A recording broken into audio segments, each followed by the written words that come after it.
European union दुनिया की दूसरी सबसे बड़ी आर्थिक शक्ति, दुनिया की सबसे ताकतवर समूहों में से एक और उसके प्रमुख अगर ये कहें कि हम भारत के साथ एक बड़ी डील करने जा रहे हैं। कितनी बड़ी? इतनी बड़ी जो आज तक किसी एक देश ने दूसरे देश के साथ नहीं की होगी। और भारत सरकार के कॉमर्स मिनिस्टर पीयूष गोयल इसे कहते हैं मदर ऑफ ऑल डील्स।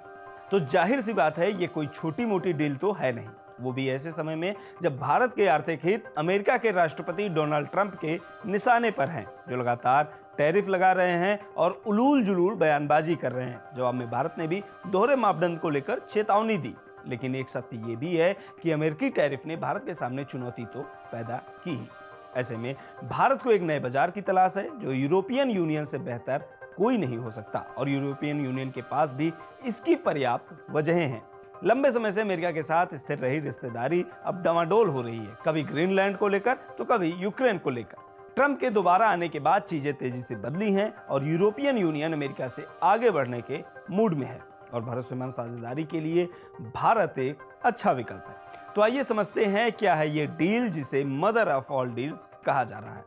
नमस्कार, मेरा नाम है गौरव श्यामा पांडे और आप खबर गांव देख रहे हैं। हम हर साल देखते हैं रिपब्लिक डे परेड में किसी हेड ऑफ स्टेट को बतौर चीफ गेस्ट बुलाया जाता है, लेकिन नक्शे पर तो यूरोपियन यूनियन नाम का कोई देश है ही नहीं। फिर ये है क्या? दरअसल यूरोपियन यूनियन यूरोप के 27 देशों का एक संघ है। 2 विश्व युद्ध लड़ने के बाद यूरोप के देशों को समझ में आ गया कि आपस में लड़ने की बजाय मिलकर काम करना ही ज्यादा फायदेमंद रहेगा। ऐसे में 6 देश Belgium, France, Germany, Italy, Luxembourg और नीदरलैंड इकट्ठा हुए और एक साथ आए। बाद में यूरोप के दूसरे देश भी जुड़ते गए और बना European union.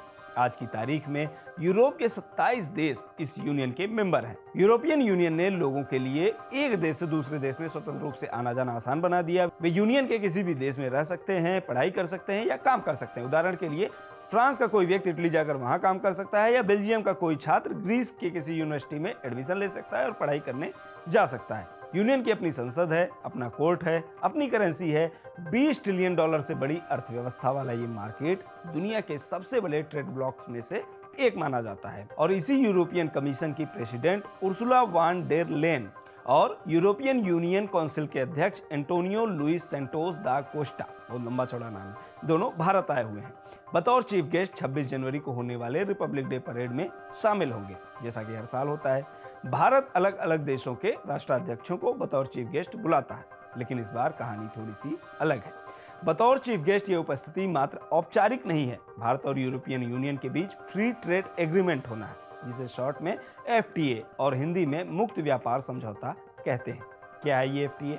Free trade agreement या मुक्त व्यापार समझौता 2 या 2 से अधिक देशों के बीच होने वाला एक समझौता है, जो आयात निर्यात पर लगने वाले टैरिफ, कोटा, सब्सिडी या दूसरी रुकावटों को खत्म करने या कम करने के लिए की जाती है, ताकि गुड्स एंड सर्विसेज की खरीद बिक्री सस्ती और बेहतर हो सके, जिससे दोनों देशों के बीच व्यापारिक संबंध मजबूत हों, दोनों के बीच आर्थिक विकास बढ़े। 27 जनवरी को यूरोपियन यूनियन के प्रतिनिधियों और प्रधानमंत्री नरेंद्र मोदी के बीच ट्रेड एग्रीमेंट को लेकर मीटिंग होगी। यूरोपियन कमीशन की प्रेसिडेंट उर्सुला वान डेर लेन ने 20 जनवरी को ही इसके संकेत दे दिए थे। उन्होंने स्विट्जरलैंड के दावोस में बड़ा ऐलान किया था और कहा था कि यूरोपियन यूनियन और भारत के बीच बड़ी डील होने जा रही है। भारत यूरोपियन यूनियन के सबसे बड़े पार्टनर्स में से एक है और दोनों के बीच FTA को लेकर बातचीत करीब 20 साल से चल रही है और अब माना जा रहा है कि ये आखिरी पड़ाव में है। क्या होगा इस समझौते के बाद? आंकड़े बताते हैं कि EU यानी यूरोपियन यूनियन के लिए भारत सबसे बड़ा समान व्यापार साझेदार है। साल 2024-25 में $136 बिलियन भारतीय रुपए में देखें तो 12 लाख करोड़ रुपए के आसपास ही बनता है। इससे ज्यादा का व्यापार भारत और यूरोपीय यूनियन के बीच हुआ। इस समझौते के बाद दोनों के बीच व्यापार और बड़ा होने की उम्मीद है। इस समझौते के बाद भारत के टेक्सटाइल, ज्वेलरी, फार्मा या मेडिकल सेक्टर को एक नया आकार मिल सकता है। यूरोपियन कारें, वाइन, ड्रिंक्स सस्ती हो सकती हैं। Garments, pharma, steel, petroleum, machinery आदि निर्यात पर टैरिफ कम किए जा सकते हैं। अमेरिका ने भारत पर जो 50% का टैरिफ लगाया है, उससे उबरने में ये काफी मददगार होगा। सर्विस सेक्टर से मैन्युफैक्चरिंग सेक्टर तक एक्सपोर्ट की संख्या बढ़ेगी। भारत को व्यापार करने के लिए एक बड़ा मार्केट मिलेगा। साथ ही नए नौकरियों के अवसर खुलेंगे। स्टार्टअप्स और नई कंपनियों को बड़े निवेश के मौके भी मिलेंगे और यूरोपियन यूनियन भी चीन से निर्भरता कम करने के लिए भारत की ओर देख रहा है। यानी दोनों तरफ से ये अवसर है। तो ऐसे में सवाल ये है कि जब इतना बढ़िया बढ़िया सब कुछ है तो फिर ये मामला 20 साल से अटक कहाँ रहा है। बहुत सारे ऐसे मुद्दे हैं जिन पर सहमति अभी भी नहीं बन पा रही है। कौन से हैं ये मुद्दे, ये भी देख लेते हैं। पहला है रूस के साथ रिश्ता। यूरोपियन यूनियन के ज्यादातर देश रूस के खिलाफ हैं। वे नहीं चाहते कि भारत रूस से तेल खरीदे। भारत अपने फैसले संप्रभु तरीके से लेता है, वैश्विक दबाव में नहीं। अमेरिका के साथ साथ यूरोपियन यूनियन को भी यह बात खटकती है। दूसरा है कृषि और डेयरी उत्पादों पर असहमति। अगर एफटीए इस सेक्टर में हुआ तो छोटे किसानों, आम नागरिकों के हित प्रभावित हो सकते हैं। भारत के लिए यह बेहद संवेदनशील मुद्दा है। करोड़ों सीमांत किसान डेयरी और कृषि पर आधारित हैं। भारत को डर है कि अगर डेयरी उत्पादों में यूरोप की एंट्री स्वीकार की जाती है तो पनीर, बटर, मिल्क पाउडर के सेक्टर में भारतीय किसान हाशिए पर चले जाएंगे। इसलिए कृषि और डेयरी प्रोडक्ट्स को इस समझौते से बाहर रखा गया है। तीसरा है ऑटोमोबाइल और शराब पर असहमति।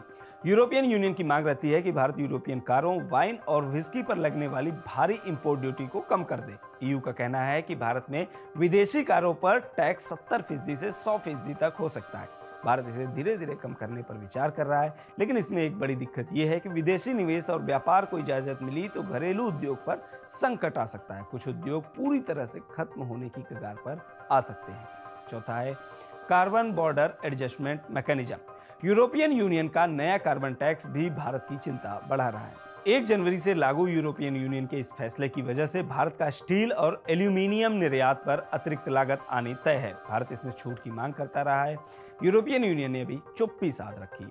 पांचवा है प्रोफेशन वीजा और प्रवासी संकट। बड़ी संख्या में भारतीय यूरोप की ओर पलायन कर रहे हैं। भारत चाहता है कि उसके आईटी प्रोफेशनल्स, डॉक्टर्स और अन्य एक्सपर्ट्स के लिए यूरोप में काम करने के लिए वीजा प्रक्रिया आसान हो। यूरोपीय यूनियन इसके बदले में भारत के बैंकिंग, इंश्योरेंस और लीगल सेक्टर में दखल चाहता है। भारत इसके लिए तैयार नहीं है। यूरोप भारतीयों और एशिया के बढ़ते प्रवासन से पहले ही डरा हुआ है, इसलिए इस मुद्दे पर भी अभी असहमति है। और छठवां मुद्दा है डेटा प्रोटेक्शन और labour standards. European union Bharat से कड़े डेटा सुरक्षा नियमों और अंतर्राष्ट्रीय श्रम मानकों को अपनाने की मांग करता रहा है। भारत का तर्क है कि विकासशील देश होने के नाते उसे अपनी नीतियों में लचीलेपन की जरूरत है। भारत ने अपने श्रम नियमों में व्यापक संशोधन भी किया है। तो ये वो कुछ मुद्दे हैं जिन पर दोनों पक्षों के बीच अभी पूरी तरह से सहमति नहीं बन पाई है, लेकिन इसके बावजूद यूरोपियन यूनियन और भारत इस डील को लेकर बेहद उत्साहित हैं। इस डील के बारे में आपकी क्या राय है, कमेंट बॉक्स में हमें जरूर बताएं। बने रहिए खबरगांव के साथ।